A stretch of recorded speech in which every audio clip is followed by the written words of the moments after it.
রাজ্যের রাজনীতিতে বড় কর্মসূচি পালন করল তৃণমূল কংগ্রেস।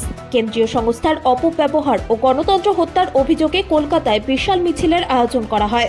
তৃণমূল কংগ্রেস সুপ্রিমো ও রাজ্যের মুখ্যমন্ত্রী মমতা বন্দ্যোপাধ্যায়ের নেতৃত্বে এই মিছিল অনুষ্ঠিত হয়। এইচবি বাসস্ট্যান্ড থেকে হাজরা মোড় পর্যন্ত যায় মিছিলের রুট।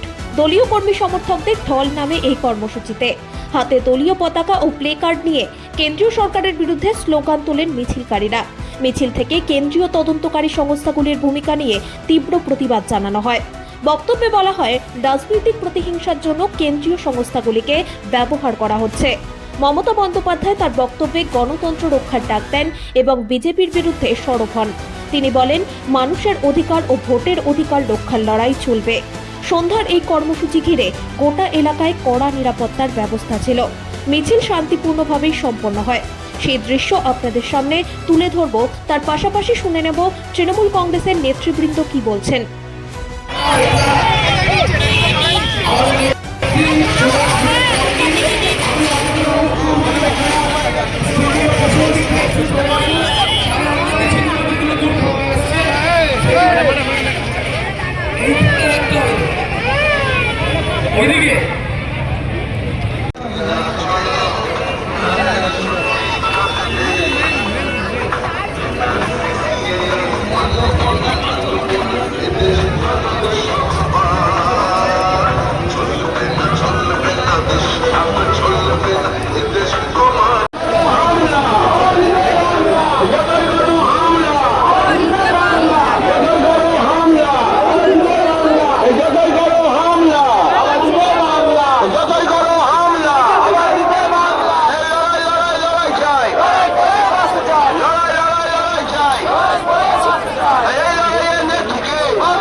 কি বলবো, খেলা শুরু।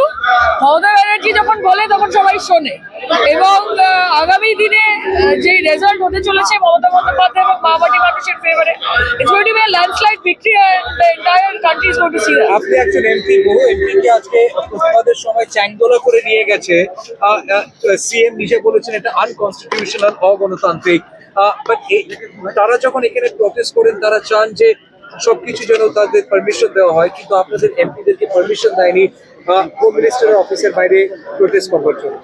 আমরা এই বিজেপির সরকারের কাছে কোনো কিছুই কনস্টিটিউশনাল এবং ডেমোক্রেটিক এক্সপেক্ট করি না। কাজে আমাদের এমপিদের সাথে এটা তো প্রথমবার হয়নি, এর আগেও বহুবার হয়েছে। এবং এর আগে যখন 100 দিনের কাজের টাকার জন্য আমরা ধর্ণা দিয়েছি, তখন অভিষেক বন্দ্যোপাধ্যায়ের সাথে এই ব্যবহার করা হয়েছে। তার পরবর্তীকালেও আমরা দেখেছি ইসিআই এর সামনে যখন ধর্ণা দিয়েছি তখন এই ব্যবহার করা হয়েছে। So we are absolutely used to this. তবে এটা বেশি দিন চলবে না। এত দম্ভ, এত অহংকার, ওই বলেন না যে পিপিলিকার পাখা ওঠে মরিবার তলে, এবং ওদের সময় এসে গেছে। আপকি বার यमुना पार, बंगाल के लोग इनको यमुना पार में आपकी बार तृणमूलेर कत আসবে? आपकी बार तृणमूल का कितना पार बंगाल है? तो ये तो मामाटी मानुष of Bengal will say, but हम उम्मीद करते हैं कि it's going to be a landslide victory. 250 पार तो दिख ही रहा है। अच्छा, आप এখন কি ছিল বা সেটা প্রতীক বলতে পারবে, অভিষেক বলতে পারবে। তবে আমাদের কাছে ওই ভেনেজুয়েলার প্রেসিডেন্ট যেরকম পুতিনকে নাকি কি সব সাপ্লাই করছিল, সেরকম তো কোনো মাল আমাদের হাতে নেই। দেশের বিরোধী কোনো চক্রান্ত কিছু নেই। নিয়ে গেছে পেন ড্রাইভ, দেখা যাক। আপনি তো পেন ড্রাইভ নিয়ে যাবেন, কিন্তু আমরা তো ভোটের দিন জনতা ড্রাইভটা আমাদের দিকে চলে আসবে। তখন কিন্তু ওই যে হাইপটা, সেটা কিন্তু প্রো টিএমসি হবে। এভাবে হয় নাকি? দেশের সরকার এসে গুন্ডার মতো আচরণ করছে, পাড়ার মস্তানের মতো আচরণ করছে, খুব অন্যায় করছে। এবং মমতা তার বিরোধিতা করে দাঁড়িয়ে থেকে, এবং একা দাঁড়িয়ে থেকে, কাউকে সঙ্গে নেয়নি, প্রমাণ করেছে যে গোটা ভারতবর্ষের বিজেপিকে এখনো লড়তে গেলে একটা মমতাই তাকে মোকাবিলা করতে পারে। এখন বিজেপির একটাই কথা, বিজেপি রাজনৈতিকভাবে শূন্য হয়ে গিয়ে আর যা পারছে তাই করছে। আইপ্যাকের অফিস খানা দেওয়ার মধ্যে থেকে প্রমাণিত হয়ে গেল বিজেপির রাজনৈতিক কোনো গ্রিপ নেই। বাংলায় অন্তঃশ্বাস শূন্য বিজেপি। শুভেন্দুর আমলে আরো বিজেপি তলানিতে এসে দাঁড়িয়েছে। মমতা বন্দ্যোপাধ্যায়ের নাম না করলে বিজেপির রাজনৈতিক অস্তিত্বটাই মুছে যাবে। ওরা তো বলবে, ওরা তো ভুল কাজকেই ঠিক বলে আসে। যারা টেবিলের তলা থেকে টাকা নেয়, টাকা নেওয়ার পরে তাদের বিরুদ্ধে ইডি সিবিআই হয় না, হয় কাদের বিরুদ্ধে যারা জনগণের কাজ করে, বাংলার মানুষের কাজ করে। এরা বাংলার মানুষের যখন টাকা আটকে রাখে, কেন আটকে রাখে জিজ্ঞেস করেন।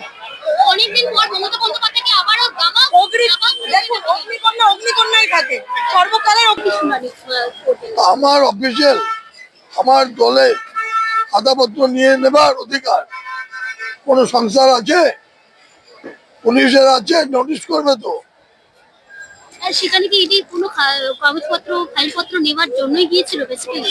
ইডি নির্বাচনের আগে তৃণমূলকে ভয় পাইয়ে দেওয়ার জন্য এসব কাজ করছে।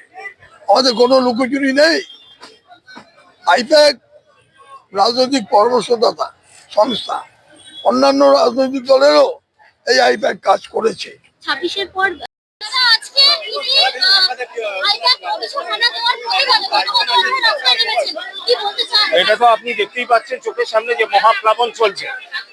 মমতা বন্দ্যোপাধ্যায় রাস্তায় নামা মানে মহাপ্লাবন হওয়া, এবং যে কোনো সুনামি বা প্রাকৃতিক যে সুনামি আমরা বলে থাকি, মমতা বন্দ্যোপাধ্যায় জনসুনামি দেখিয়ে দিয়েছে এবং মমতা বন্দ্যোপাধ্যায় এটা করেই থাকে। মমতা বন্দ্যোপাধ্যায়কে খোঁচা মেরে আজকে বিজেপি বুঝতে পারছে, জানে না কত ধানে কত চাল, এবং বিজেপিকে চরম শিক্ষা দিতে আজ মমতা ব্যানার্জি পথে নেমেছেন। বাংলার বাঘিনী বেরিয়ে পড়েছেন এবং আপনারা বুঝতেই পারবেন খুব তাড়াতাড়ি বিজেপি বুঝেই গেছে এখানে সমূলে ওরা উৎপাদন হবে। সেই জন্য বিজেপি নানাভাবে এজেন্সি, ওদের শাখা সংগঠন, ইডি থেকে সিবিআই থেকে ইনকাম ট্যাক্স থেকে ইসিআই সবকিছুকে কাজে লাগিয়েও কিছু করতে পারবে না। বিজেপির ভাগ্যে জুটবে কাজ করা। তো এই ইডি সিবিআই কেন্দ্রীয় এজেন্সি দেখিয়ে কোনো লাভ নেই। বাংলার মানুষ ইতিমধ্যেই মুখ্যমন্ত্রী বেছে নিয়েছে।